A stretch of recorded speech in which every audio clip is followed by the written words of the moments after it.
Welcome, investigator. Evil is on the rise. Crime is escalating.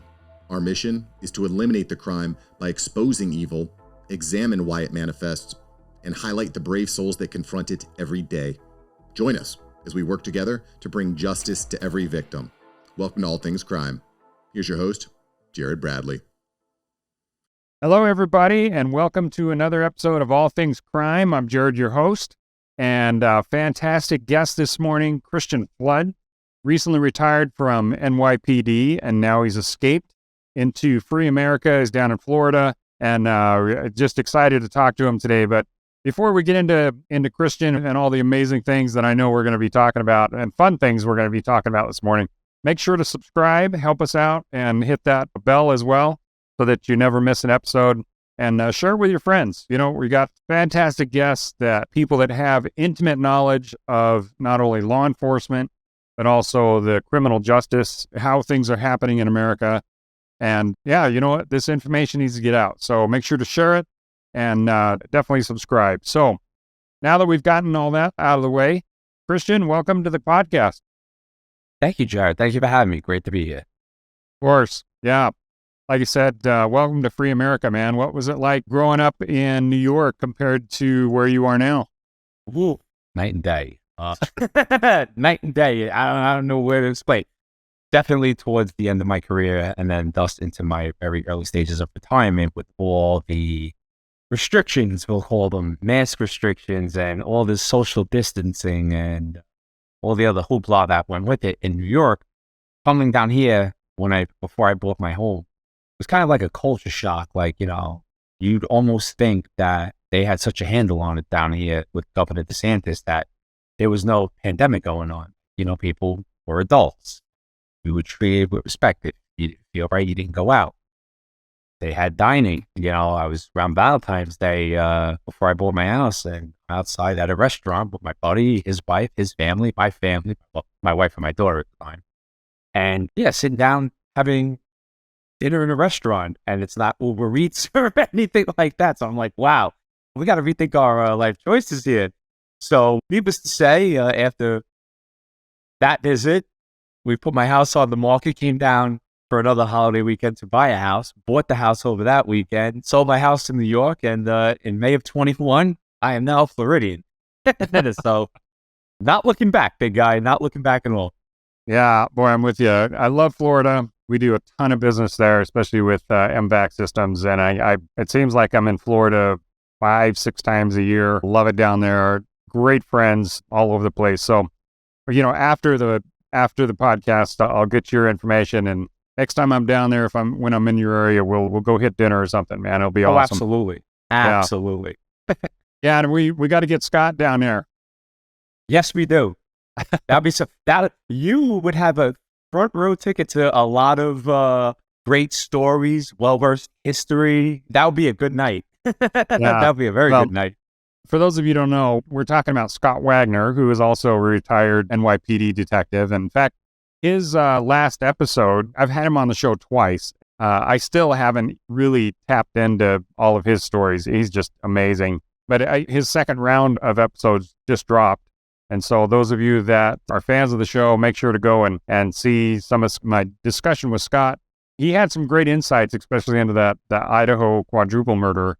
And it was fun talking to him, but just a great guy. But, you know, he's a diehard New Yorker, man. I don't know that he'll ever leave. You know, to each your own. I think if he was to come down here on a long holiday weekend, he would see things that are, in my words, eye-opening. Yeah, it's all perspective, of course. But I mean, now that it's, you know, pretty much all of the restrictions are really gone. But during the middle of it, and the crazy thing is, you know, I'm in Utah. I was born and raised in Idaho, so I've been in the West most of my life. I lived a couple of years in Vermont when I was younger, but you know, that was 40 years ago. So yeah, kind of dating myself here, and then other than the military and living in, you know, like Kentucky and Tennessee and Alabama, places like that, but all of that is what I call free America. And the rest of it, you know, I'd never really in recent times in an area, well, I shouldn't say that. I did spend a year in California. when I was with a pharmaceutical company, but only a year. And it wasn't so much the restrictions that I saw there, but it was more just the cost of living. It was just insane. Yes. I mean, we called it the sun tax, but the weirdest thing was, so we moved from Las Vegas, where we had lived for 4 years, down to the San Diego area. And the weirdest thing to us was during the day, the neighborhoods were just empty. It was like a ghost town. And with the exception of just a couple of, like places, in-home care centers or, for kids and stuff like that, and homeschools and things like that. But other than that, every house was empty because everybody was at work. You had to have a 2-income family just to live there. And it was just bizarre to us. The days I was in sales. And so some days I would have short days and other days I'd be out for 12, 14 hours. But it was just bizarre to drive through your neighborhood and just see nothing going on. And until about 5 o'clock when, the freeways are jam packed. And then by 6 or 7, everybody's arriving home and, the place is hustle and bustle. And it's just bizarre. But, we stayed there a year and then we're out of here. So smart. Very smart. Yeah. There's no sun tax down in Florida. It's actually free. Right. Yeah. At least income tax. There's no income tax there, which is just super smart. There's so many draws to states like Tennessee and Florida and Texas that don't have any income tax. And, the relative state taxes are pretty low. I love it. Of course, where they get you is like when guys like me come into town and I stay at a hotel. Wow. Boy, overnight parking and resort fees and things like that. That's where you guys make all your money. And I'll tell you, because every state has to have a certain amount of money to survive. And that's where they get it from. Crazy. Anyway, hey, let's talk about law enforcement, man. That's what we're here for. Go for it. It's called All Things Crime for a reason, right? Yes, sir, it is. Yeah. All right. Well, so one of the first things I have to ask you, I know you live in Florida now, but yes, on my show. So first of all, I was able to, about a year and a half ago, I actually took with a couple of other friends of mine, retired military guys, went down to Panama and we saw what's called the Darien Gap. And the Darien Gap I made some great episodes on that. So all of you listening, make sure to go back and check these episodes out, especially with Congressman Burgess Owens.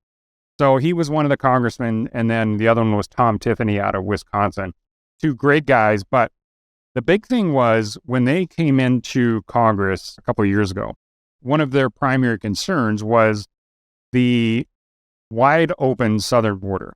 And anybody that doesn't actually admit that it's a wide open border either hasn't been there or is completely naive or just completely in denial, or worst case, they want to open for whatever nefarious reason that is. And it's creating just absolute havoc on the country. And we have relatives that live about 20 miles north of the U.S.-Mexico border in Arizona, and just a really small town down there. And I'm telling you, it is the Wild West all over again. Everything is just overrun. But anyway, the bottom line is when we were in Panama, we were interviewing some of these migrants that were coming through the Darien Gap, which, if you don't know, is 60 miles, and as the crow flies, 60 miles of some of the most dangerous jungle in the entire world. And why would they make this trek to, the first stages really of their migration up to our southern border and then into the United States? And when we were down there, it was, I want to say May of 2020.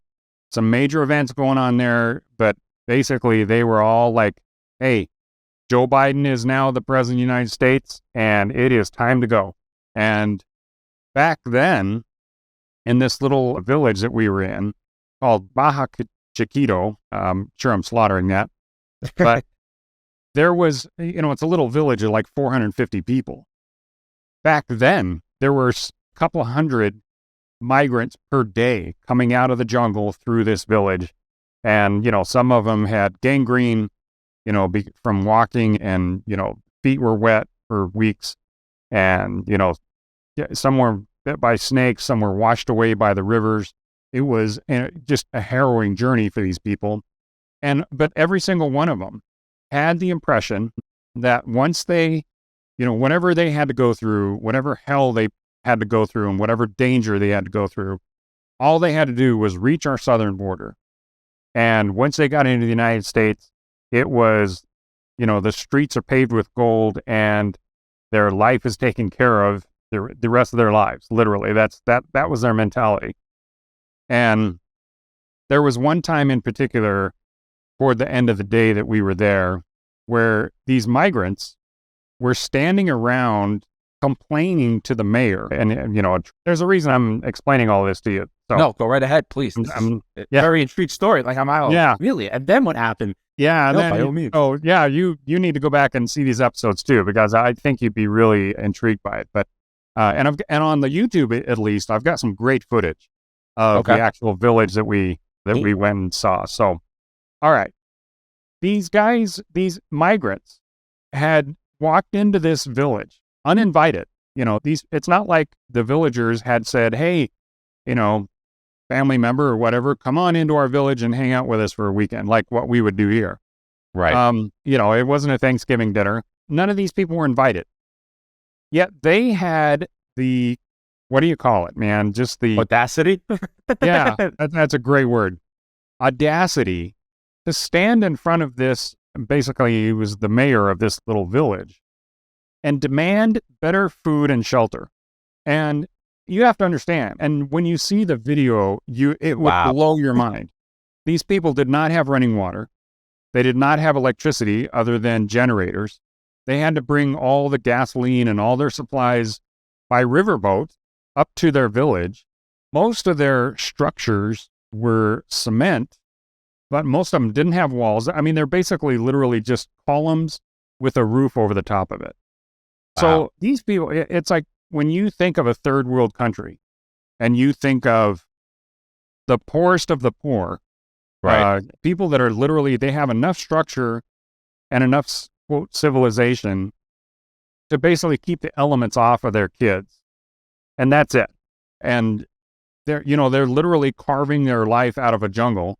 And then all of a sudden, somebody learned that the route from Colombia through Panama over to the Panama Highway that's the highway basically all the way north up to Costa Rica and then eventually up to the United States. Right.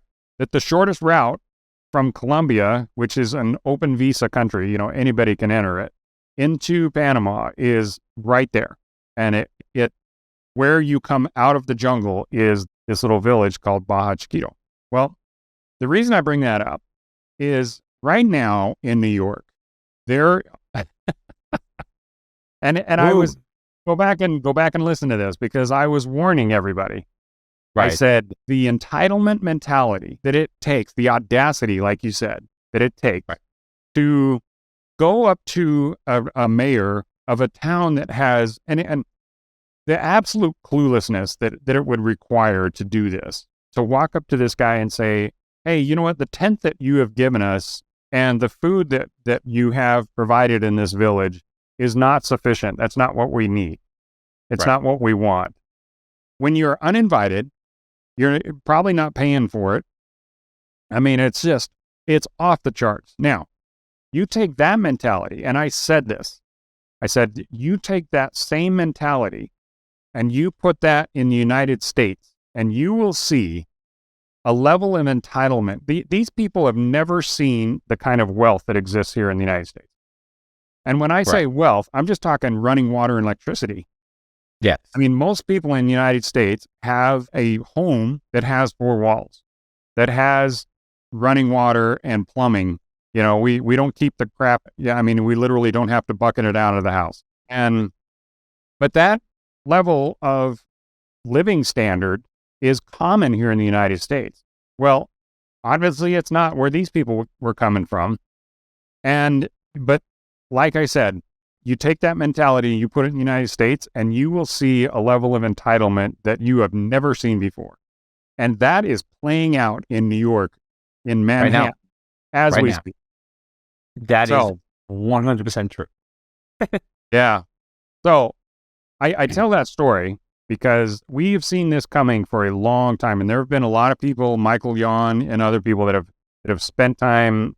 Chuck Holton is he lives in Panama, and obviously not in the Darien Gap, but they've been warning about this for a long time. They're saying these people are coming, and like I said, there was only a couple hundred a day when we were there, but now there's like more than 1,000 a day coming through there. Insane. Per day. It's insane. Yeah. Well, we're seeing it, and finally, it is hitting the zones like people like Mayor Adams is having to deal with this, and it's starting to be on a mass scale. We got 5 million people that have come into this country in the last 2 years. Well, how many of them is it going to take to disrupt, American society with that mentality? We're well beyond the numbers that it takes to cause, complete chaos. Here's my question. Finally, we're 20 minutes into this. No, this is good. Go right ahead. So, as a former NYPD guy, where it would have been tasked to you, I'm assuming, to, keep the peace and try to deal with this kind of a situation. First of all, what's your thoughts on these migrants that are basically, first of all, whose idea was it to put these guys up in a 4-star hotel? I apologize. So that's a great question. First off, let me give you a brief background with me and my law enforcement career, because I think as I give you that perspective, you'll see how the time has shifted from when I first joined the NYPD to my retirement. And it kind of coincides with your question, which is a very valid and legit question. I joined the New York State Police Department September 29th of 2000. Okay. I went through the police academy. I was about maybe 4 or 5 months on the job. I was assigned to police service area number 7, which is the housing precinct in the South Bronx. I was about maybe 4 or 5 months on the job when 9/11. So here I am, a snot-nosed kid, born and raised in the Bronx in Throgs Neck, literally 8-minute car ride, door to door from my command to my home. And we're living through the events of September 11th. And back then, I mean, as your previous guest, Scott, could attest to, it was the end of the crack war. You kind of was starting to thrive. You saw a lot of neighborhoods changing for the better. Okay. Can't really recall what the unemployment rate was back then, but I mean, there were jobs. You didn't have the rampant homelessness. Like, New York was starting to thrive. And then again, tragically, 9/11 happened. Bloomberg comes in and basically takes over from Giuliani and kind of tries to do everything in his power to make New York a thriving economic city. And he succeeds. Whether you elect the guy or not, he did 3 terms, each own. But I will tell you that under the Giuliani-Bloomberg era, crime was down. There was a level of respect. Now, granted, I mean, you're going to have the few apples that they hate the police, and that's fine. I have experienced the good and bad of law enforcement. From my time in the Housing Bureau to street crime, or anti-crime rather, and then making it to the Detective Bureau with 5.5 years on the job in March of 2006. And then doing the investigative thing. I became a hostage negotiator in 2017. And all throughout my career, the city was thriving up until, in my opinion, when de Blasio took over. And there the writing was on the wall. Now, my personal opinion of Mayor de Blasio is my personal opinion. At no time did that ever affect how I conducted my job, and I would never voice any displeasure, publicly, because when you wear that uniform, you're a sign of law and order, and that thin blue line is the line between total civility and anarchy. No other way to cut it. And there were some trying times under the de Blasio era. And, you had the assassination of Wen Lewin and Detective Ramos in Brooklyn. And this is fact, there were a lot of, the way it was handled, the PBA president at the time, Pat Lynch, I mean, you saw guys turning their backs on the mayor. because, of whatever political beliefs there were, and the direction he started to take. And I apologize. This is more of a long-winded answer too, so I apologize for this, but No, like I said, good stuff, man. I love it. but that's when it started to turn. And you saw, like, different commissioners coming in, and you just got the sense that, well, you're entitled to this. It's a free handout. The city's going to pay for this. Equity and inclusion and all this other, in my opinion, nonsense, because what you did, in essence, was de Blasio, in my opinion, was the start of the decay of New York to where it is now. So you had 30 years between the Bloomberg-Giuliani era, where you came out of the crack epidemic and the gang and drug wars of the 90s, even with the events of September 11th, you saw an economic boom. People were out. You didn't have people. I saw in a YouTube video, some woman in the Bronx takes a bike chain and chains herself to a concrete or steel pillar on an elevated train because she didn't want to be thrown or to potentially be thrown in front of a moving train. Like, this is what's going on now in New York. Like, this is big. And as de Blasio's 8 years during his mayoralship, he basically undid, in my opinion, 30 years of prosperity, proactive policing, and basically law and order. Now you have New York City as a sanctuary city. Yes, we'll take them.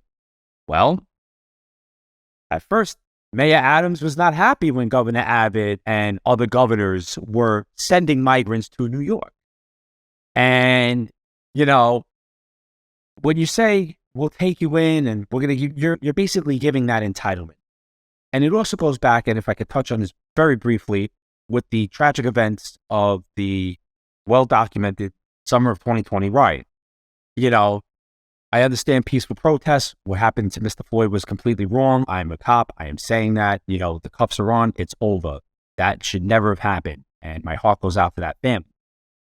But there also has to be some type of level of, you can voice your First Amendment rights of free speech, freedom of assembly, but not burn down cities. And I'm not just talking about New York. Pick going from the Eastern Seaboard to the West Coast. This happened. Again, to your viewers, to your listeners, please do the research. There was no peaceful protest. I was down there when Molotov cocktails were being thrown at police vehicles. When I believe it was, escaping me right now, when they took over the precinct that burnt it down. You can't allow that to happen. And then you build that sense of entitlement within your own country, within your own cities. Well, now you have, 15,000 a day coming across the southern border. Well, forget their level of entitlement, as you said in your opening monologue with that village you were in. Well, now, just 72 hours ago, Mayor Adams had to come out with, I guess, one of these migrants, and they went to Brooklyn, and he's pulling an orange out of his jacket, showing like, there's good food here, there's heat, there's hot water. How is this? There's not bed bugs.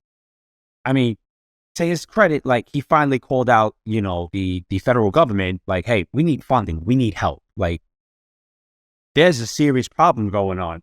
And now you're basically turning every state in this country into a border state.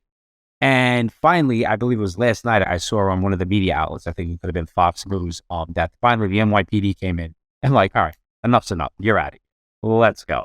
And basically, I guess, relocated these individuals to Brooklyn or where they had to be. And shameful that if you are coming here because you're seeking political asylum, you're seeking a better way of life, there's a right way and a wrong way to do it. And if you're coming here with nothing and you make it in, my wife's Hispanic, she's of Puerto Rican descent, even in the Latin community, I mean, we could talk about Cuba, like, you're grateful. You're not entitled. You bust your ear end, you work, you get the job done, and then you reap those financial rewards. Then if you want to go back to your native country at some point with your accumulated wealth or your hard work, your hard earnings from here, you're entitled to do that. But to have people come here and they're not even paying for it, you and I, the taxpayers, we're paying for this. And they're upset because of a blanket or food. Well, what were you eating 4 months ago before you got here? That would be my question.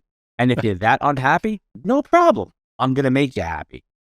Come on, we're going to get on a bus. That bus is going to drive to a tarmac. There's going to be a C-47 right there. Load them up. Where'd you come from? Venezuela? No problem. Go back there. And that's what should be done, in my opinion. If you're that unhappy here, please go back to where you came from. And let me know how that turns out for you. It's interesting that that's not going to happen. It's not. Even though that's what should happen, that's not what's going to happen. And you listen to some of the guys that, well, you know, if you look at what's going on in Europe and things like that, then, you know, there are little, well, go to Dearborn, Michigan and see what's going on in that community. And I'll tell you what, that's our future, because you go try to, you know, even walk the streets as a normal white guy, you're taking your life into your own hands. There are no-go sections of Dearborn, Michigan. It's because back in the, what was it? Probably the early 2000s, they brought over, you know, that all that unrest was going on in Somalia. And so they're rather than taking care of it there, you know, the politicians basically said, well, let's just bring them all here. And they brought tens of thousands of Somalis and plopped them all into that little area right there in Michigan. And now, guess who their representative in Congress is? It's Ilhan Omar, and she is about the most anti-American person I've ever heard of, let alone in Congress. I mean, she's just anti-Semitic. It's crazy. Well, the whole point is, and especially coming from New York, you know, with Ellis Island there, you know, if you look at the turn of the 20th century, back in the 1900s, when hundreds and hundreds of and thousands even of migrants were coming through Ellis Island, you know, they were coming to America to be Americans. They were coming here for the American dream. But back then, there were no safety nets. There were no handouts. You basically, you know, you got into the United States. First of all, you were tested. So there were, you know, if you had tuberculosis or something like that, they put you on a ship and you went back to where you were going, like that fast. And there was no messing around. It's like, you're not going to come into this country and infect it with something. Well, that's not happening now either, and which is a major problem. You know, bacteria-resistant tuberculosis is being reintroduced into the United States. So get ready, folks. But the bottom line is, if you're coming here to become an American and to work your way up and become a business owner and be a contributor to society, welcome. You are the type of people we need. If you are coming here and then demanding that you get put up in a 4-star hotel, and then the greatest thing was that's a head scratcher. Some of these people were saying, it's like, there's a place in Manhattan called Billionaire Row.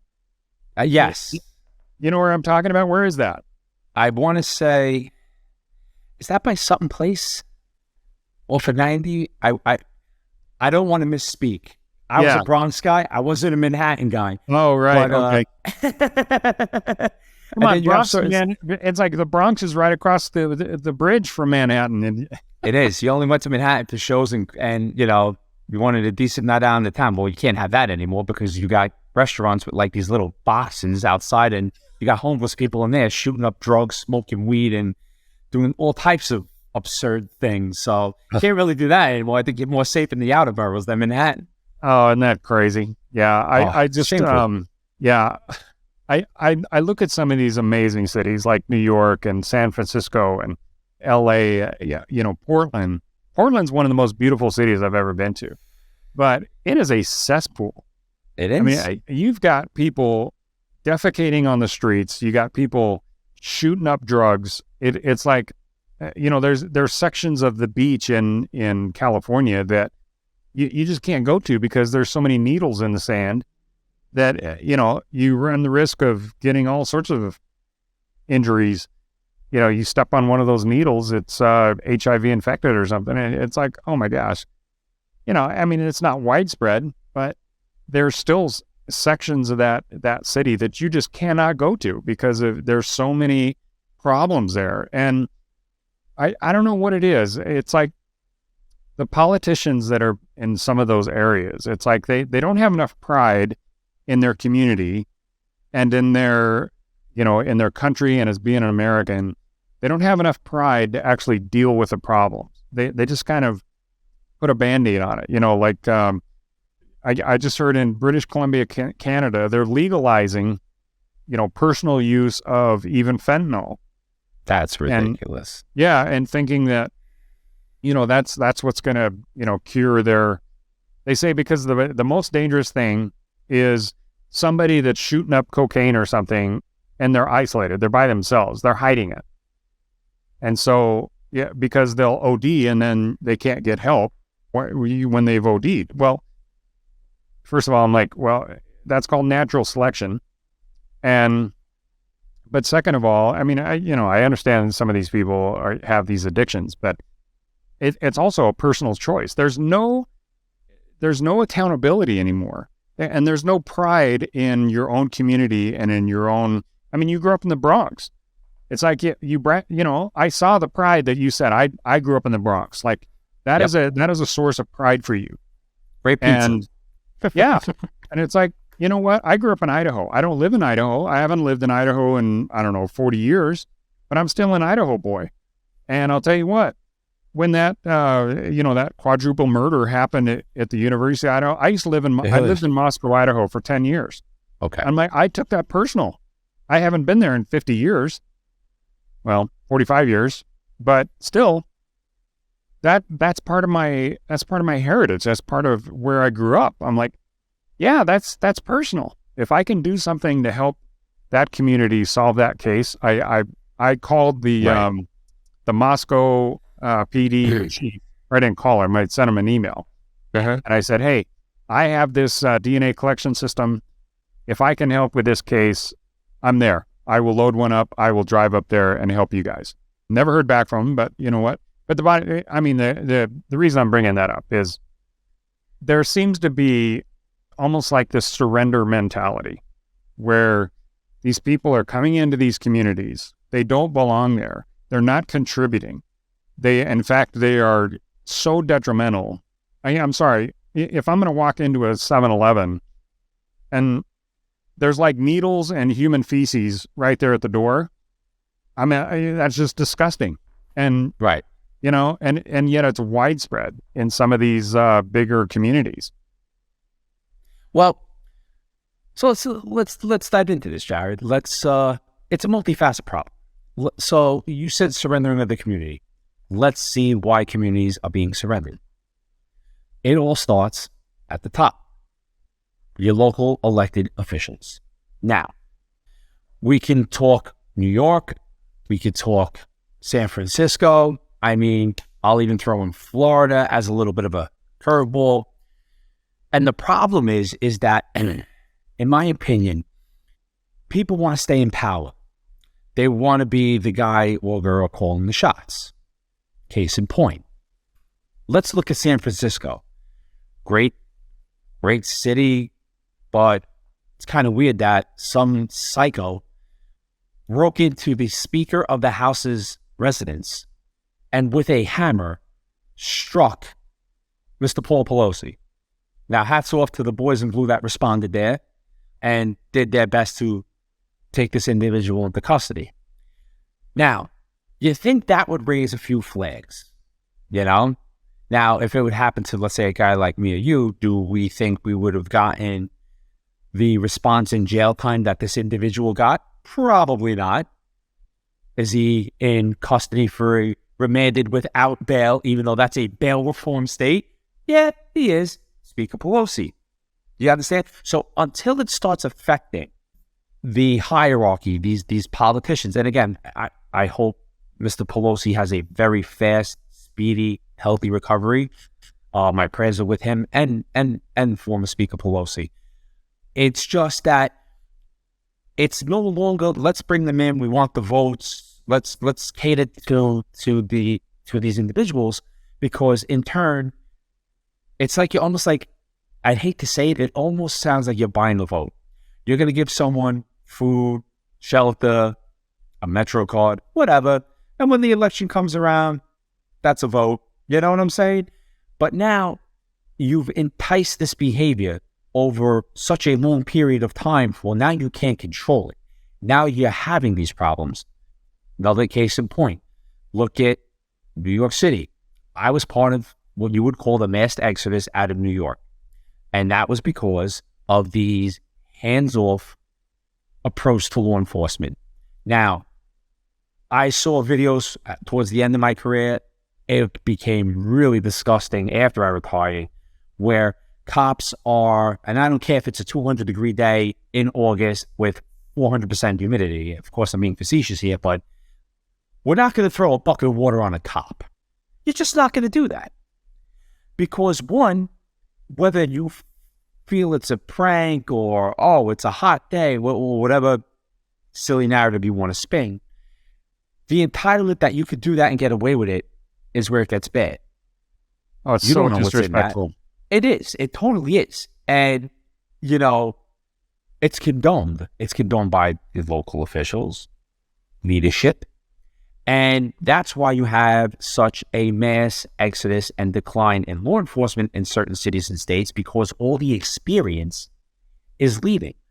Why am I going to put my pension, my family's livelihood on the line if I get into, or even am around? I don't even have to be directly involved. I'm around a gray area or something that for that day during that news cycle is not optically good. Well, then I'm guilty till proven innocent, which is not how this country works. That's the double standard, though. And that's why you see a lot of fast retirements. Some people are even vesting out and resigning and going to other places where law enforcement is respected, where it is appreciated. And like I said, it's the policies. When you turn around and you entice criminals and you re-victimize the victim, what are you doing? That is not justice reform. I don't care what scholar. I will gladly debate this. Being in the trenches for 20 years, I challenge this. Anyone listening to this podcast, please, or Jared, if you want to host another segment, I'd be glad to come back. And you can throw all the statistics about proactive policing. I love this one, stop and frisk. It wasn't stop and frisk. It was stop, question, and frisk. You had to have reasonable suspicion coupled with other compelling factors, and you're not going in the pockets. It's the outermost garments. But again, the media, the politicians of the world, spin it in such a negative reality that, oh my God, cops are out there stopping mostly minority, black and brown community members, and they're being maliciously targeted. That's just a false narrative. That's not what's happening. Let's talk about the bigger discussion, shall we? Let's take New York, for example. I did 20 years there. Shootings and homicides was normally, in my experience, in the commands that I worked in, okay, male black, male Hispanic, shoots, stabs, whatever, another male black, male Hispanic. So let's dive into that problem. Okay? Nobody wants to have that uncomfortable conversation. What services are you giving the community? You're defunding the police because they're trying to combat the violence, even with the restrictions you're putting on them. But then you turn it around and not addressing the root problem. Well, now you're just perpetuating the cycle. So somebody who shoots somebody or stabs somebody or lets rounds go and they get arrested, depending on their age, they're out the next day. That's kind of scary. I read a New York Post article, Jared, and the picture of the post says, "We're not even trying." 69% of criminal cases, including 82% of misdemeanors, tossed out because of justice reform. Tossed out. Tossed out. This is, again, and I refer you to the New York Post. It's on the front page. I actually printed out the article, and it's scary. And another statistic I saw, I believe it was on a major media outlet. It says murders by multiple juvenile offenders in 2019, I believe is somewhere around approximately 82. In 2020, 136. That is up 66%. Juveniles. Yeah. Kids killing kids. But let's defund the police, because the police are the problem. And until this false narrative stops, and that, again, goes up to your political leadership, and there's some accountability to the people who enacted the bail reform, the Raise to Age Act, when those people are held accountable and we can restructure it, hey, I'm all for fair treatment under the law for everybody, okay? Because you shouldn't have a person, whether if they're a celebrity, for example, or their economic status is A, and you and I are average Joes and we're B. Well, why should that guy be out in an hour, and I'm talking surrender, arrest, through central booking or arrest processing facility, seeing the judge and out the door? Why? Because he's a major celebrity? But a guy like, God forbid, me or you or someone like us, it's a day or two in jail. Like, I understand you want to find that balance, but it should be a measured approach. And you should invite both sides to the table, not just defense counsels, activist groups, in my opinion, and throw this whole pink brush stroke, and all right, everyone gets out. You had a guy get arrested 100 times and he's still committing crimes and you're still letting him out. That's a problem. That's a serious problem. Oh, I actually heard that the gangs have caught on to this so well. And, the gangs and the cartels, these people are, in many ways, some of the best business people in the country because they adjust so quickly. They, Yes. Like gangs, they realized that especially juveniles will be out so fast that they're Correct. using the juveniles to do all the crime, and they're just kind of directing them. But the actual people committing the crimes are juveniles because they know there's going to be no repercussions if they get caught. That is correct. In fact, last night, when I was watching the news, there was some type of apprehension. I think it was a shooting or something. The NYPD got the guy.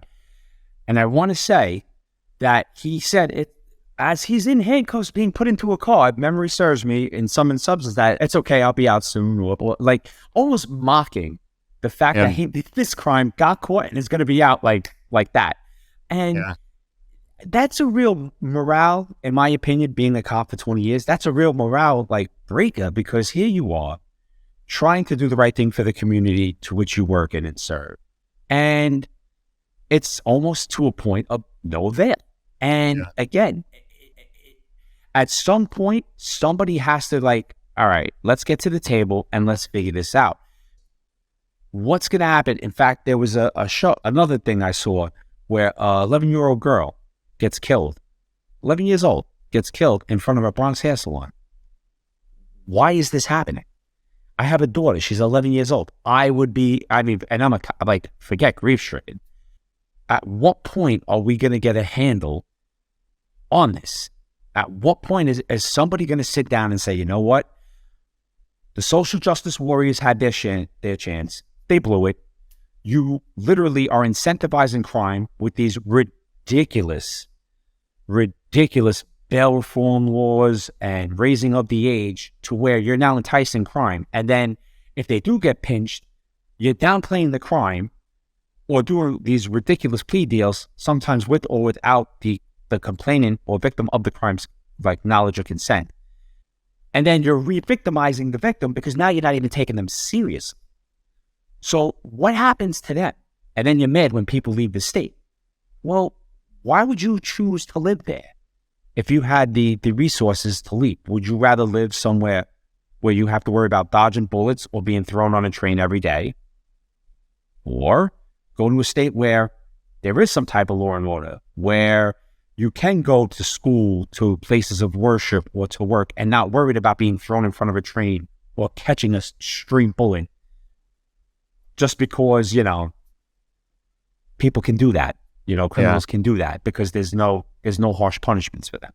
Well, it's sad. And although I heard a few weeks ago, Robert De Niro's apartment got broken into by some guy that had already been arrested 15 times or something like that. So maybe we've reached a point where it'll start turning. But honestly, I think until somebody like, Mayor Adams, and God forbid, I'm not wishing this on anybody, until somebody, like you said, until something happens to somebody at the top, a relative or good friend of Alvin Bragg's is hurt or robbed or carjacked, or somebody close to Mayor Adams is carjacked, or like dodging bullets or something like that. Until something like it to that level happens, they're not going to do anything, because, like you said, they're politically, it is so inconvenient for them, because it goes totally against their narrative. It exposes everything that they stand for at the moment. And the lies. But I think this immigration thing, with them refusing to leave that 4-star hotel, for these horrible conditions, that were down, that they had set up for them. But anyway, it's at some junction, the tough love has to come back. Yes. The whole reason New York City, and Scott and I have talked about this multiple times. Back in the 80s and 90s, when it was 2,300 murders per year, yes, which is unfathomable. You think that's like, what is that? 8 murders a day, somewhere around there. I'd say about trying to do 6 the a math day. in my mind. It's like 6, 7, 6 to 8 murders a day. A day. And then you talk about the manpower that's required for that to actually process a homicide crime scene. Can take days. If you do it right, it takes a long time. It depends on the case, of course, but it does. Then when you're talking detectives like you guys are assigned to those, and then you're trying to you don't have infinite sources or resources, and how do you, when you have 5? Well, let me ask you this. When you had a homicide assigned to you, is that the only case you were working until, you either it went cold or something, or did you have multiple homicides at one time that you had to work? So that's a very good question, and I don't think it's talked about enough. So I was very fortunate. It also depends on a couple of variables. First variable is, what command are you in? The size of your squad, the size of your team, who's working, who's on vacation. So, for example, there was one summer, I think it was like 2007-ish, where it was the only 2 catching detectives at the time were myself and my old partner, Ransford. And, I mean, there was like a week or 2 straight where it was like, all right, if you catch a homicide, usually what would happen is you get 2 working sets off. So in the detective squad, you worked 4 days, you were off 2. So it was 2 nights, 4 p.m. to 1 a.m. 2 days, 8 a.m. to 4 p.m., and then 2 days off. So you'd have 8 working days to work the homicide, do what you could. And then you had an element from the homicide bureau. In my case, I worked in the Bronx. So it'd be Bronx homicide. And the detective would attach to you and you would work the case together. Ultimate case responsibility was with me as the squad detective, but they were like a supportive supplemental unit and they would assist. But after that 8 days, you're back on the catching sheet. Now, in this particular time, in 2007, there was a week where I caught a shooting, Ransford caught a homicide, then I caught a homicide, and then he caught like a triple shooting. Like, it was going nuts. And like, all right, ready? Hey, you're in. Like, when it calms down, but you work the cases, and ultimately there was a point where there was a lull in the action, and you did the grind. I mean, Scott, the guy's a legend. He would tell you the same thing. So now, fast forward, that's back when it was a different era. All these discovery laws weren't in play. The race to age wasn't in play, where if I, for example, hypothetically had a shooter and this person was 16 years of age, well, they will be tried as an adult because they discharged the firearm and they were identified and all the procedures went the right way and what have you. They were arrested. They were charged as an adult. In today's world, if you're 16, 17, I think even 18, I think it's like 19 or below or 20 or below, you do a shooting and you're under that, you're in that parameter, it goes to family court. It's like a juvenile offense, which is crazy. And then you get less of a sentence or lighter of a sentence. And depending on certain parameters, because, it is what it is, you can be early release. Again, like programs, like there's no there's no, like you said, there's no harsh punishment. There's no like, I don't want to use the word hard knock, but like, it's true. There's no severe repercussions for these actions. And it's sad that we've come to this state. So now, again, back then where you can work your case, and again, it didn't matter if there were, in my opinion, if you were in that 16, 17-year-old range and you had a gun and you had the tenacity to shoot at or hit or kill someone, you should be tried as an adult. That's just my opinion. By coddling these offenses, you're only strengthening the criminal element of society. And that's where we've gone wrong. And now look at today. Yes, technology has evolved. I can't say manpower because I believe the NYPD is down as far as retirements, retention of senior guys, and recruitment. I'm sure somehow these voids are being filled into some capacity, and they're trying their best to bring back like anti-crime and all these other units that they had before this whole let's defund the police. But in my opinion, too little too late. You caused this. This is not going to be fixed overnight. This is going to take a while.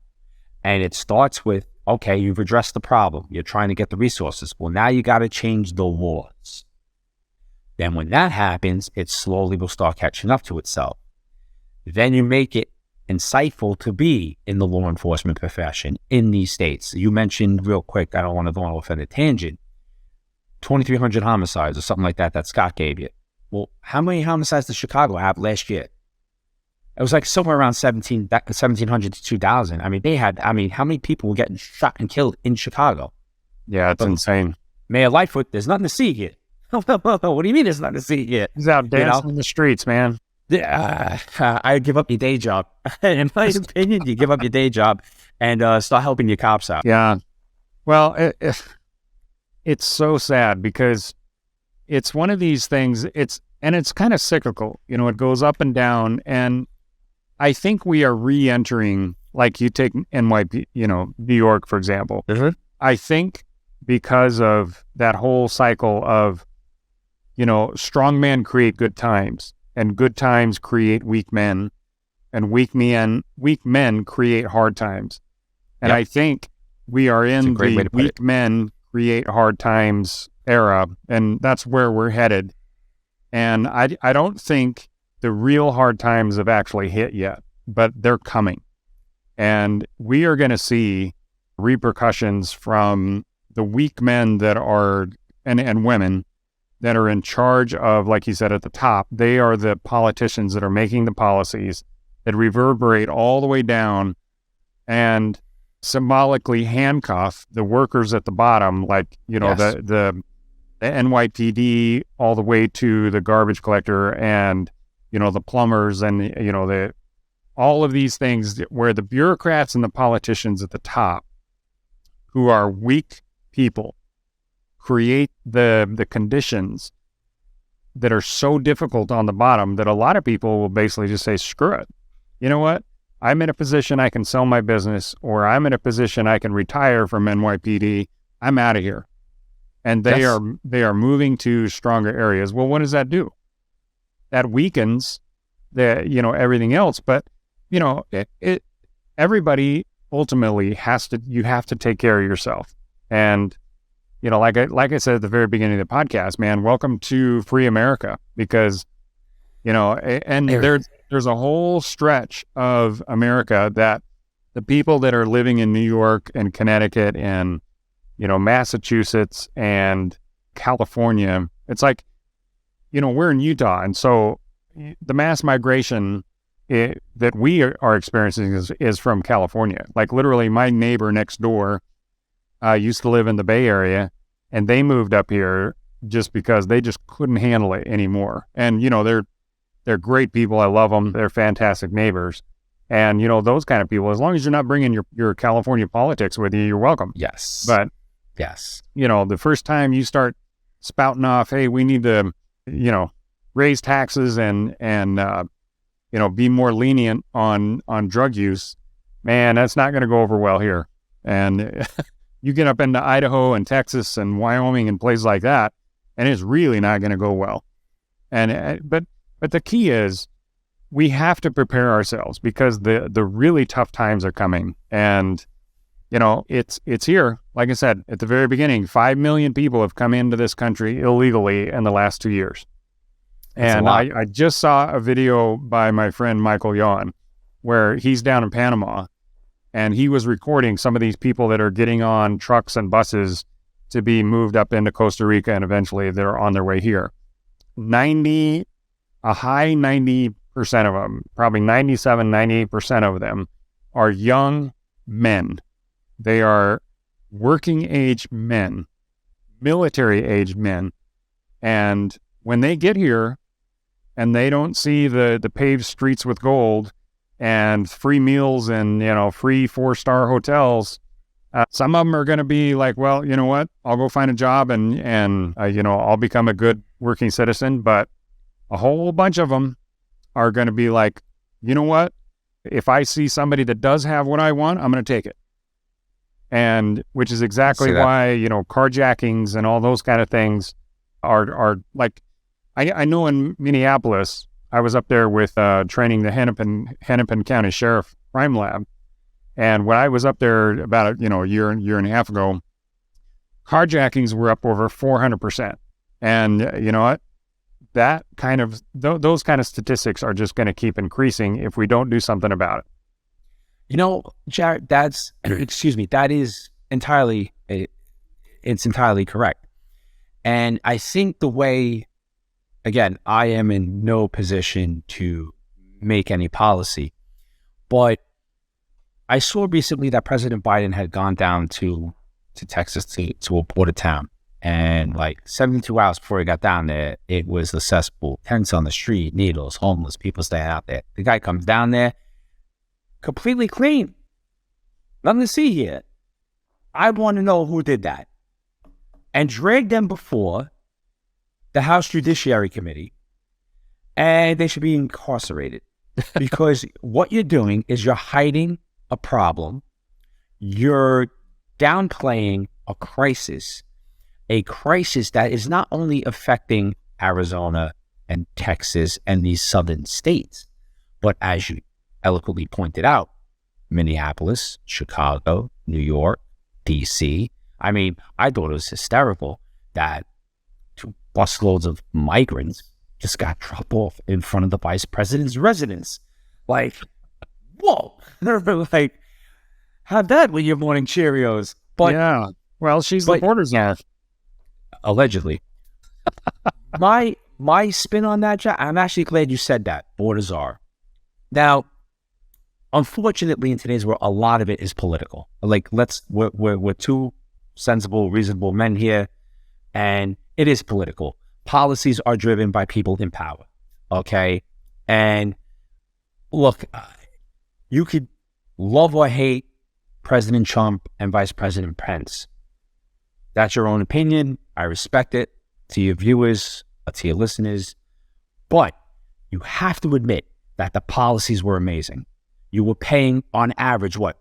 I think it was $1.87 when Trump came in. It was like $2.37 when the man left.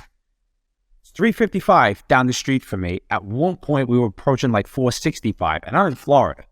I have a cousin that lives in California. It was like $8.75 a gallon of regular. That is absurd. Okay. Yeah. And with the economic issue, you now have the problem with the open border. Very simple. Again, you can either love the man or you can hate the man. The immigration problem wasn't that bad under Trump. The border wasn't as open as, it is now because of whatever went on behind the scenes, way above my pay grade.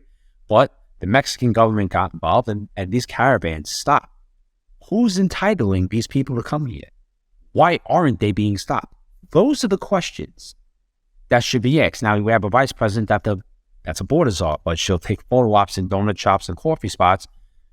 She went to a part of Texas that I don't think has any issue really with the migrant. I get it. It's a southern state, so you can kind of spin it that way.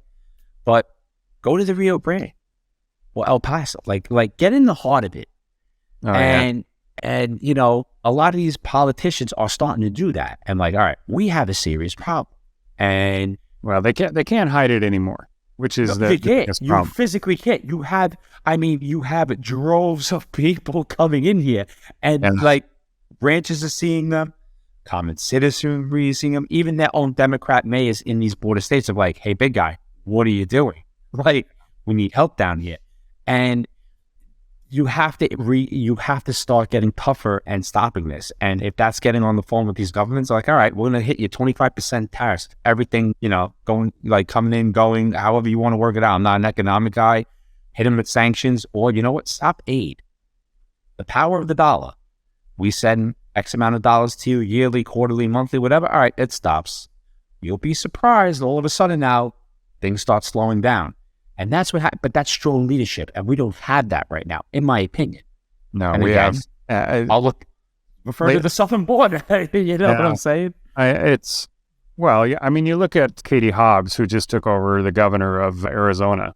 Of all the problems in Arizona, the first thing she does, so they didn't have border wall. You know, I think when they were actually building the wall, they were focused more on eastern section of California and then mostly Texas. But the previous Arizona governor had taken all these huge shipping containers and put them all along the Arizona border, and they were stacked too high. And I don't, you know, you've seen these shipping containers, like 10 feet tall. So you had 20 feet worth of containers and then concertina wire and all this stuff, you know, to protect the Arizona border. Her very first act was to take all that down. She got all that removed. And it cost Arizona, I don't know, $70 million to get all these shipping containers removed. But, you know, you're talking wasting $70 million to put them there and then $70 million more to remove them. But more importantly, why'd you remove them? You know, you have massive numbers of drugs and human trafficking and sex trafficking and, you know, illegal migrations coming across the area. And now you've just removed hundreds of miles of barrier to protect your own citizens. And again, weak leaders, but hey, it's true. We could go about on this all day, but here, before we end, I got to ask you, as a detective, let's shift gears a little bit. Sure. As a detective, you had to have seen hundreds of cases that were, you know, ranging anywhere from, hey, you know what, we found a kid that was missing and, you know, returned him to her family, all the way to just absolutely horrific things. So what, of all of those, what was the worst case you ever had to deal with? That's a good question. So honestly, I have two, but I'll give you the fact pattern and then I'll let you choose because this is your podcast and I have no problem. I could come back. I could speak about the other one. I'll leave it to you. All right. I'll hold you that. Absolutely. So the first one, and this is in no particular order, I had a kid from Meriden, Connecticut, who was innocently shot in gang violence in the Bronx. And that investigation, whoa, that was up and down. And then I had one towards getting towards the end of my career. It was around like 2016-ish, give or take 2017, where she was an immigrant, came here, established herself, her and her family, and wound up getting killed and was found in her home, buried under a floor covered with river rock in a closet. I'll let you choose which one you want to hear right now. Oh, I'll tell you both of them. Well, we've talked a lot about immigration, so let's go with the second one. So we're going to go with the second one. Okay. So this case, her name was Andrea Carruth. Andrea was, I want to say, in her mid to late 30s, okay? And she lived at 3242 Corsair Avenue. This case is long over, went through the process. The defendant's in jail now for 25 years. So this started out as a missing case, believe it or not. It was a Sunday. She made plans to go out with her girlfriend, Miss McCall, and they were going to kind of like have a ladies' day, and her living boyfriend at the time, this gentleman by the name of Lincoln, okay, was in bed, hardworking dude, construction guy. Basically, she's getting ready to leave. Hey, I'm going out. All right, I'll see you later. It was like his first Sunday off in a while. He goes kind of like back to sleep. I would have done the same thing. I'm sure you would have done the same thing. All right, later. I get to sleep on my only day off. So, and that was the last time Lincoln actually had to see her again. And this is Sunday now. So now it's coming up to Monday morning. And just to like backpedal a little bit, she lives in the Bronx. It's an attached brick home. And it has 3 levels. So the downstairs level, so when you walk into the front door, the main level, she reconverted to a daycare. I believe the daycare was called Kitty College. And it was for local residents of the community, of the Baychester community, where she would take care of their kids. Daycare worker. Her sister had one up the block. So like you could arguably say they were like kind of cornerstones or cornerstone citizens of their community. And, she reconverted the middle of her floor to this daycare center. And then you go upstairs, and that was the living quarters where her and Mr. Graham resided. And then downstairs, sealed off and somewhat locked from the upstairs, was a 1-bedroom apartment or studio that was converted to an apartment where her father, Mr. Williams, lived. And life went on day to day, except on this tragic day in January. It was actually January 4th, 2016, if memory serves me. And, Monday morning, Lincoln goes to get up. She's not home. He starts calling her. Nothing. Goes downstairs, finds her cell phone, her wallet, and her keys are still here. That's a little interesting. So he gets on her phone and starts going down, her contacts and gets a hold of Miss McCall. Calls her up, and at first, Julie wasn't picking up. Well, the reason why she wasn't picking up is because Lincoln thought Andrea went with Julie, Miss McCall, and she never made it. Miss McCall thought she got stood up and was very angry, so she wasn't picking up the phone. Finally, she picks up the phone. And he was like, hey, is Andrea with you? It's Monday morning. Got to start my day, and she ain't home. Like, everything all right? And at first, like, it didn't click, but she was like, you're calling me from her phone. She would never leave without her phone. What do you mean? She's like, did you call the police? Like, you need to call the police. So she's now with me. I haven't seen her or spoken to her since yesterday. She never came to brunch. So like now the alarm goes off. So he calls the police. Patrol comes, takes initial report.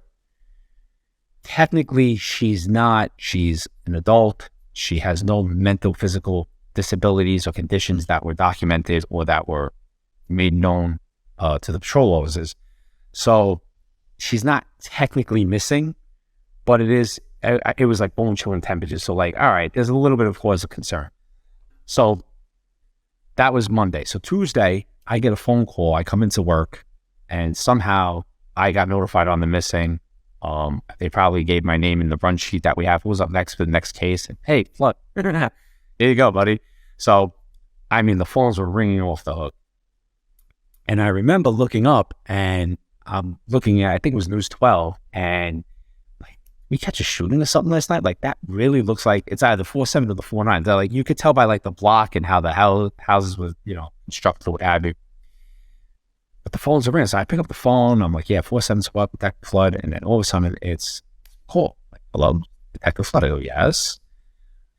Do you have my friend Andrea's missing case? I'm like, I have like no idea what she's talking about. I'm like, hold on one second. So I'm like, put it on a brief phone. I'm like, did we get just a special missing? So I'm like, I'm running through, and of course my name is notified and it's in my queue, but I had an arrest the day before, so I didn't look at it. So I start reading it, like I start talking down. What's going on? I could see the patrol responded. They did a canvas. Nothing to report. Maybe she's with a friend. She's like, she's been missing now since Sunday. I'm like, Sunday? So I look at the date of the report, and the occurrence date was this Sunday. It's like, it's not like Tuesday or whatever. Like, okay. It's like, where are you right now? She's like, well, I'm in front of the house. And at that point, I could see her on the TV, like, all right, it is like, why is the media there? She's like, I called the media because we weren't getting results. I go, all right, Julie, I'm going to head out there. Give me a few minutes and we're going to get to the bottom of this. So I hang up the phone. I look at my partner and I go, we may have a problem. So I pull the police report. I pull the complaint report. My boss is there. I go, hey, Sarge, listen, Jimmy White, great guy. I said, Jimmy, we may have something here. I don't know. This lady called up. This is the particulars. I'm going to go downstairs and talk to the patrol boss. You know, the cop I saw, this kid Ayubi, he's downstairs. Let me just get all right, maybe she's cheating on this dude. Like, I don't know what's going on. So I go down there. And Ayubi's doing kind of jumping jacks. Like, I got to talk to you. And I'm like, hang on, sure. So I go to the patrol with that. I say, hey, boss, what's going on with this missing? I just got a phone call. Not going to lie to you. I think the media's out there now. He's like, well, no, nothing. So the kid's still doing hey, come here. So I'll go over there. I'm like, hey, what's up? He goes, listen, we went there yesterday. It's on Corsa Avenue. And he starts going through this whole thing. And we did a search. And there were these two black 3M garbage bags. I mean, these things like construction garbage bags. I go, okay. And one of them had a distinctive triangular cut. You could see, it was like a kind of like a tear. I'm like, okay, what was in the bags? I don't know. Should look. He goes, no, but there appeared to be a brown, and I'm like, oh no. And I'm like, a brown what, buddy? He's like, I don't know. I'm not gonna say it was blood, but I told the boss, and we didn't know what it was. There was a leaky pipe there, could have been rusted water. I said, okay. So I took a mental note of that. So I go to the lieutenant. At this point, my partner comes out. I go, Wiz, grab the boss. We got to go out there right now. This is just it was one of these fibers on the back of my neck. This does not sound. So I looked at the patrol lieutenant. I said, look, had this kid, the patrol sergeant that responded, and as many cops as you can get, meet me over at 3242 Corsa.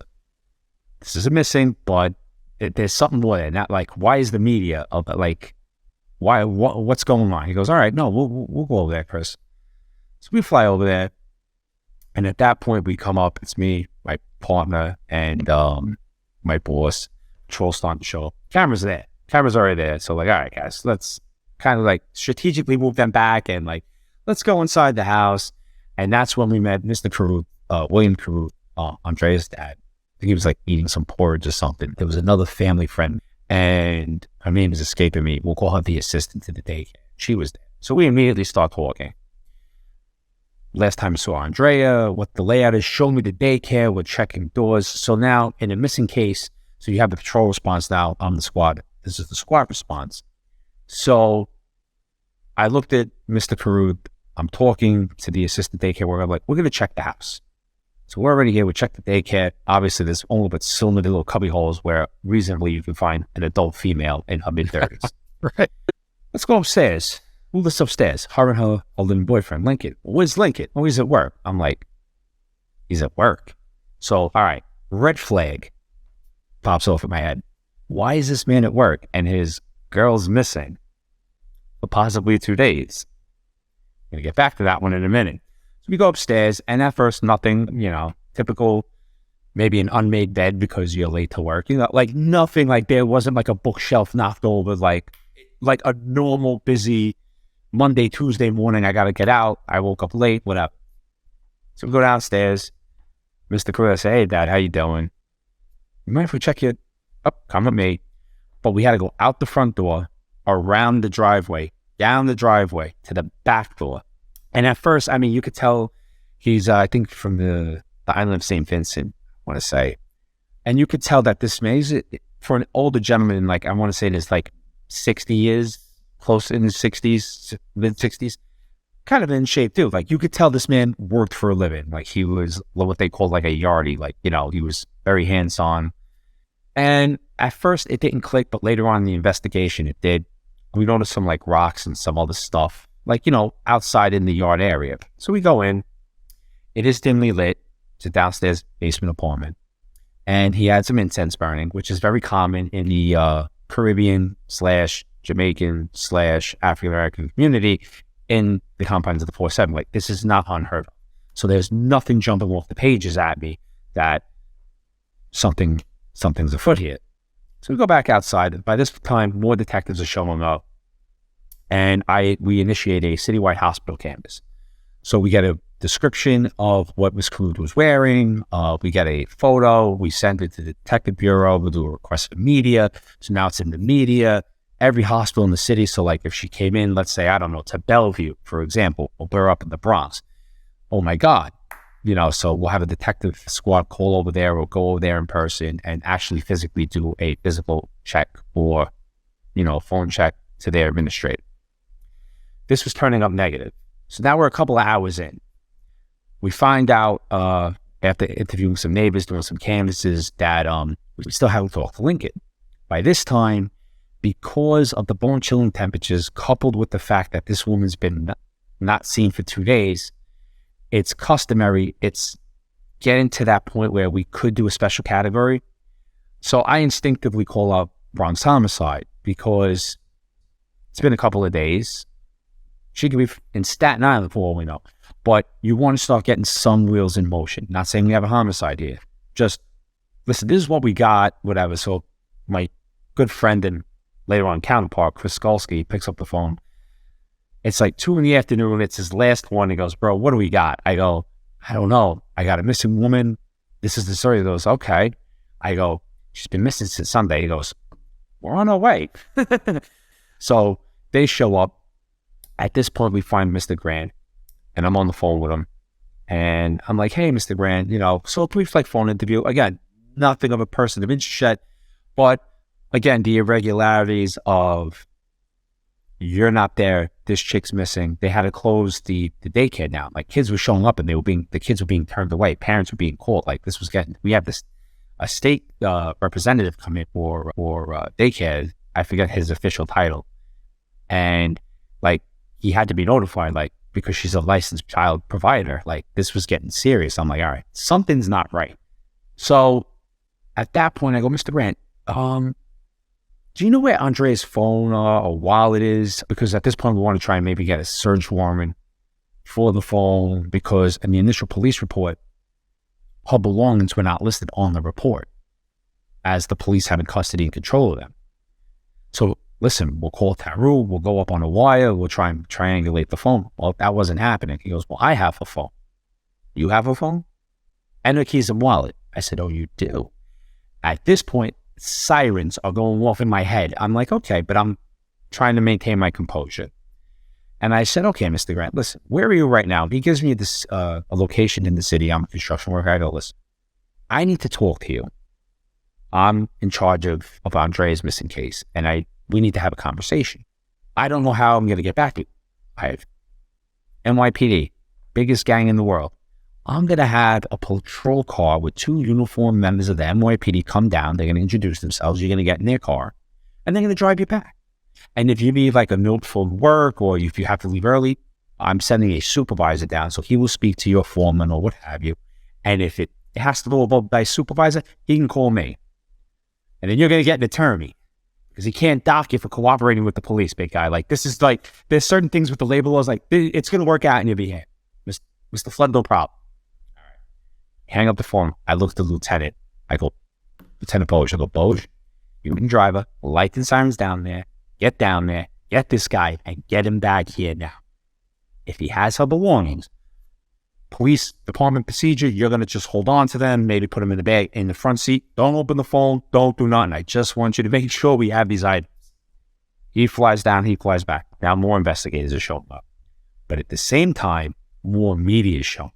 So it started out with like News 12, and then you had 4, 7, 2, Post, News, Daily Mail. I mean, you name it, it was getting ridiculous. And again, the sunlight's going down. And again, it was freezing that week. I think I forget what the hell they called it, like a polar vortex or something. And so maybe about an hour goes by. I get the call. We got him. We're about 2 minutes out. No problem. So I tell Chris Skolsky from Homicide, I go, Chris, this guy's on his way up here. Okay. Beautiful. And we wound up, he shows up, I introduce myself, we need to have a conversation. I go, do you have Andrea's things? Yes, the officer here. He goes, he's like, would you mind if we took hold of these? We just want to make sure, because we're trying to find her. Absolutely. Why do you have them? Oh, safeguarding them. Safeguarding them. Okay. Now it's like, all right, big signs, like, here's our guy, like, who would do that? Like, again, but you're not in the moment right now. Like, in hindsight, after I explain everything, like, oh, wow, okay, I get it. But, like, you're in the moment, you're like, yeah, okay, we're going to go back and talk. So patrol takes him back to the detective squad. He goes into an interview room. I make my way back there with Detective Skolsky, and it was, get to my office. Nothing seemed too crazy or out of the ordinary. So we introduce ourselves, and we go inside. We sit down with him, and we explain, we're looking for Andrea, but, like, what's going on? He goes, listen, I don't know. He goes, I couldn't miss work. And it came out, I don't know if Lincoln was the one that told me off the top of my head. I'd have to look at the case notes, or it was Miss McCall. We found out she was pregnant 4 months, which now elevates this to the special category. Like, all right, we have a pregnant female missing in bone-chilling temperatures. Not good. So we're like, okay, we start talking. Well, does anyone know? Nah, we were kind of keeping it on the wraps because, wait for the right time. We want to make sure everything's okay with the baby. I'm like, all right, cool. So I need you to do me a favor. And would you mind writing down, in your own words, a chronological timeline and statement for me so we can help kind of piece the last time you saw her to where she potentially is now? Absolutely. Jared, this is where it gets crazy. At no time did he say, you know what, nah, I need a lawyer. Or are you going to read my memorandum? Nothing like that. He goes, the only thing he asked for, because he had to use the bathroom, because we literally he sixed them up here. We let him use the bathroom, and then he had a Tupperware bowl of food that I guess that she had made, some leftovers, whatever. So he had a couple of days that they froze. He's like, I haven't eaten. I go, bro, hang on. Here you go. We'll warm up your food. We got a microwave. So he sits down with a bottle of water, his food that she made him, and I give him a legal pad, and he just starts going to town. At this point, we get called back out to the scene. So I had some of my other investigators just let's check on them, have a conversation. Like, we just need a timeline, look at it, make sure it coincides, no electronics. So, like, we took his property for the most part, we put it on my desk, and he just eat, drink, write. That's all he was doing. So I had another investigator start doing a chronological background check on it. Domestic violence history, arrest history, anything. Found out he has a residence in Brooklyn. Great. We need a team of guys to go out there, because what's to say they met up or something happened? I've been living with her for the past couple of months, whatever. No one would think to go out to Brooklyn, Could she be out there? Like, so now we find this out. We go out there. We have a team of guys to go out there. And now it's already at night. Nothing. We're even talking about getting search warrants for the cars in the back. And now there were 3 cars in the back. I think it was sedan, 2 sedans, and Dad's Lexus truck, or an SUV, a sedan, and Dad's Lexus truck. And they were parked in the back. So we kind of narrowed it down that this was Lincoln's car and this was Andrea's car, or this was their thing. So we're going to go do a search warrant on the car, easy pass, try and get the GPS going. In all the meantime, we had K9 come with a cadaver dog. Starting the house. Here we go. Kitty College, upstairs, downstairs to that part, dog's not getting nothing. Damn, where the hell is she? Like, now it's, we're starting to get into, like, it's nighttime, at the evening hours. Like, this is not, and again, the media, Jared, is like, oh my God. Like, we actually had to push him back a block and then in a square, because, helicopters, like, it was getting ridiculous. By this time already, we had executive levels of patrol and the detective bureau were there. And we had called crime scene because I think it was the homicide SWAT sergeant when we walked through the house several times. He notices like this red drop, this red speck. Could it have been blood? Maybe. I don't know. The only way you're going to know is to test it. So we call a crime scene. We explain the significance of the scenario. They're like, all right, we're going to dispatch a team right now. So they come out. They get out there. By this time, I'm back in the squad. I'm going over his statement. Again, Jack never asks for a lawyer. Never asks to leave. Asking me for updates. Like showing genuine concern. I'm like, either this guy is that cold and calculated, or he may not have done anything. Like, and again, we're sitting here years later, hindsight, but as you're in the thick of it, you don't know. And like it's a real head scratcher. So now we get the call crime scenes. Now, in the meantime, as we're going out there, I had made mention of these black bags earlier. Earlier in the day, I asked the father where the bags were when I was doing the search in his apartment. And he shows them to me. And there it is. Looks like this pooling, or I don't want to use the word smear, but like this small area of what appeared to be a brown red-like substance. Could it have been rusty water? Maybe. Again, because it was settling there for days, it could be anything. It was just that poorly lit, and I didn't feel comfortable saying that's 100% blood, because again, it could be rusty water. I don't know.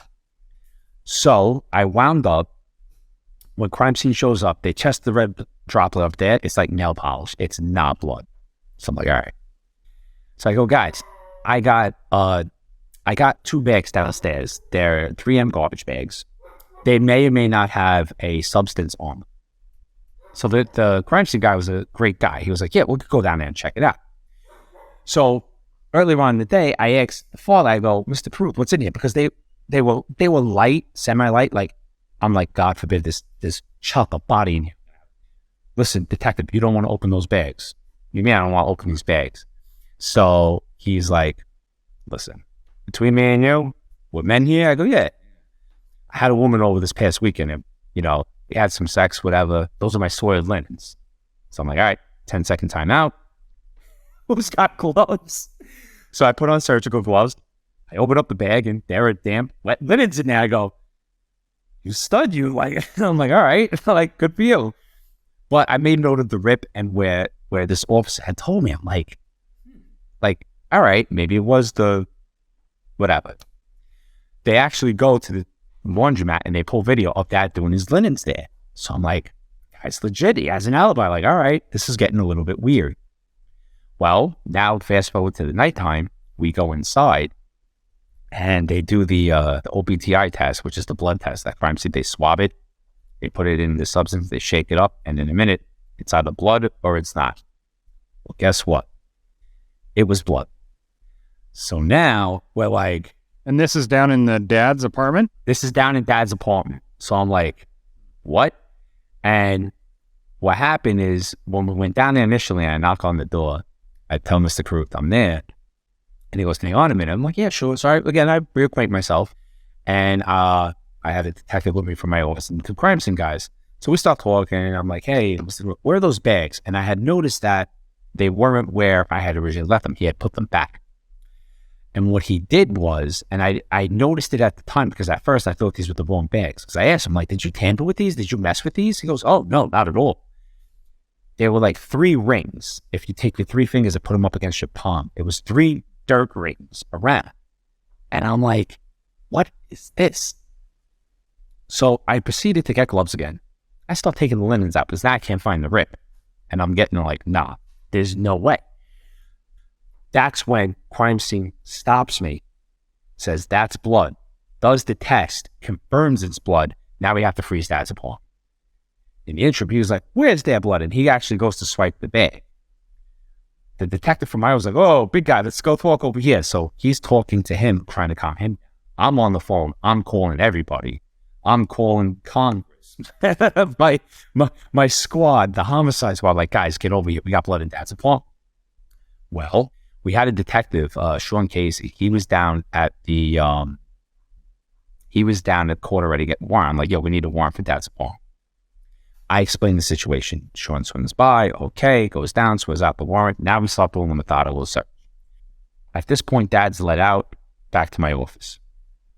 We start doing the search, and the incense was going. We had put the incense out, and you can get this very faint odor, a very foul, faint odor of like something spoiled. In this case, the odor was the decomposition. But it's weird because it was so faint because of the cold temperatures outside. You smell it, you not smell it. Like Chris Colson was going this. He goes, "You smell that?" I'm like, "No." "Oh, wait, yeah." So we go by the furnace, and it was more of a pungent odor. Like it was very strong there. Adjacent was this closet. We go to the closet. We open the closet. I was in there. That's where the bags were, to the best of my memory. And we're looking, we're emptying out the closet. There's suitcases in there. There's all types of stuff in there. Well, we find blood on a suitcase. I'm like, oh boy, here we go. But there's nothing in the closet.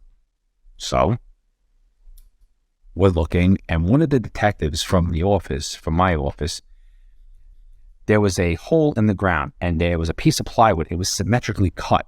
So it was flat on the bottom, but it had two lips up, and there was like this blue carpets or tarp on top of it. So when he shifted the tarp and wood, because there was a little wiggle room, that's when he got hit with it. It's like, yo, it's over here, like very strong. We were able to lift up the symmetrically cut out wood. And in the hole was Andrea Caruth in the clothing that was described, covered in river rock with what appeared to be some type of clothesline or rope. You saw like ligature marks, like black and blues, indicating of a strangulation. We had ESU come, get her out. The ME came, did a preliminary, review of the body, and subsequently did the autopsy at the Bronx ME's office. And it was a homicide with blunt force trauma with what was consistent with a hammer at the back of the head. And then he used what we later found out was the clothesline to choke and drag her into this hole. There was a fight. And as we were down there processing the scene, there was dried blood on the walls that you could not readily see with the naked eye. That crime scene found. They had toys and gadgets. So this crime scene went on for a couple of days. By this point, going back to that night, excuse me, I didn't mean to jump. We go back to that night, and we go, after we make the next of kin notification, we go back to my office. So now, who did it? Was it Lincoln, the boyfriend, Dad, or both? We had to figure this out. So we took our shot with Lincoln. We walk in. I mean, my man wrote about 7 to 8 pages of, neatly compressed timeline here. So we're like, listen, we have some news to tell you. And for a minute, he got very joyous because, he technically found Miss Caruth. But unfortunately, she's deceased. And at first he stood up, he was happy. And then he collapsed in my arms and just started uncontrollably crying. There's no way it's this guy. So after we calmed him down, he didn't want to leave. He wanted to kind of stay to find out the next necessary steps in the process. So we had a uniformed cop watch. We then go upstairs to go speak to Dad.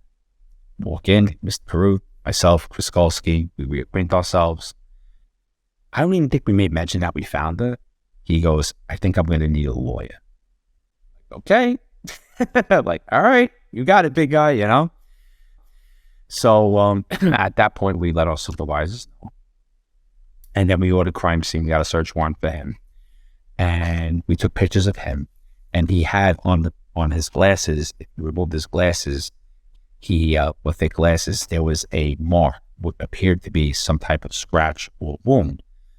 Asking if he needed medical attention, because he was in the custody of the police department, he came over and saw that he was the victim of a robbery. I'm like, oh my God, did you make a report? We'll investigate this too, just because of the circumstances going on. We don't want him to try and use this. He goes, "That was $100. You guys weren't taking seriously anyway." I'm like, mental note. They start taking more pictures, and there's more wounds on him of what appears to be someone defending themselves. Ultimately, we have DNA that we found on the hammer that was Andrea's, that was found, I think, in his car or his apartment.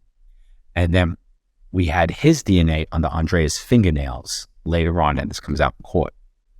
So Mr. William Carew, the father of Andrea, was charged, was arrested for murder and manslaughter charges and related charges, and subsequently was convicted on manslaughter 1 because the jury could not prove that he intended to do this.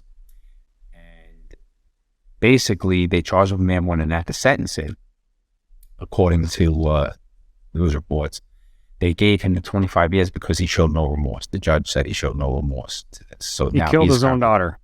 He killed his own daughter.